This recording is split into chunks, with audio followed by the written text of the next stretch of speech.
Vamos ao terceiro estratagema schopenhaueriano. É o seguinte: tomar a afirmação apresentada de modo relativo como se fosse genérica, absoluta, ou pelo menos compreendê-la sob um aspecto totalmente diferente, refutando-a então nesse sentido. Você pega uma afirmação relativa e generaliza ela para tudo.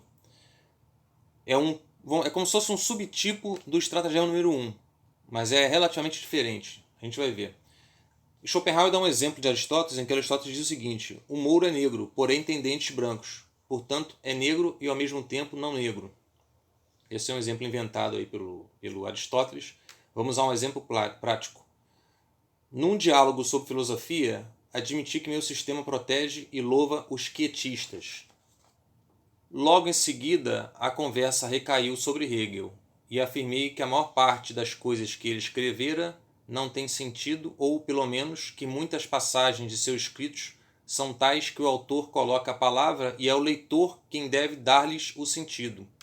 O adversário não empreendeu uma refutação ad rem. Ad rem é sobre a coisa, uma refutação direta sobre a coisa.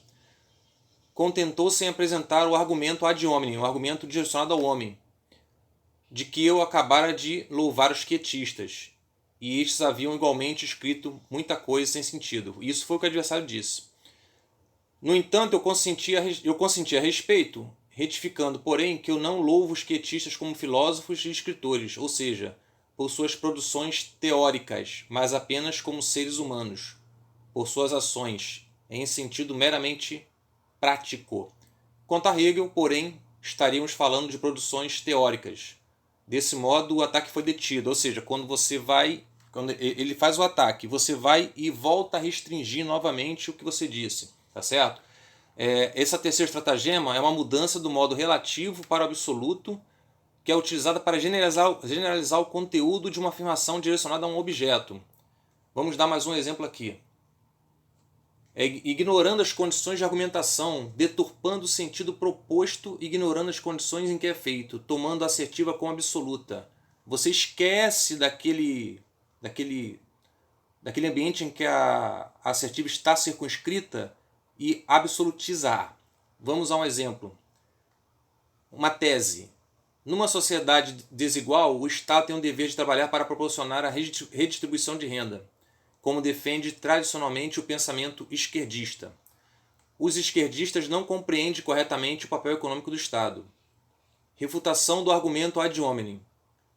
Tese é incoerente quanto à posição do Estado em face da economia, defendendo a um só tempo intervenção e não intervenção. O antídoto para essa refutação: é possível, em dadas condições, defender que o Estado permita o livre mercado e promova a redistribuição de renda ao mesmo tempo, sem prejudicar a coerência. As duas assertivas têm limites distintos. Então você vê o seguinte: esse terceiro estratagema do Schopenhauer é semelhante, semelhante não, mas ele é análogo ao primeiro, em que há uma generalização indevida. Aqui você pega um círculo e pega uma bola de soprar e incha ela. Ela está restrita, relativa a um certo domínio, e você amplia ela, absolutiza ela, generalizando todo aquele argumento para tudo. É como se fosse o estratagema número 1, mas é relativamente diferente. Tá certo?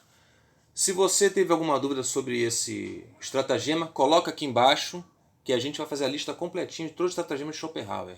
Até a próxima.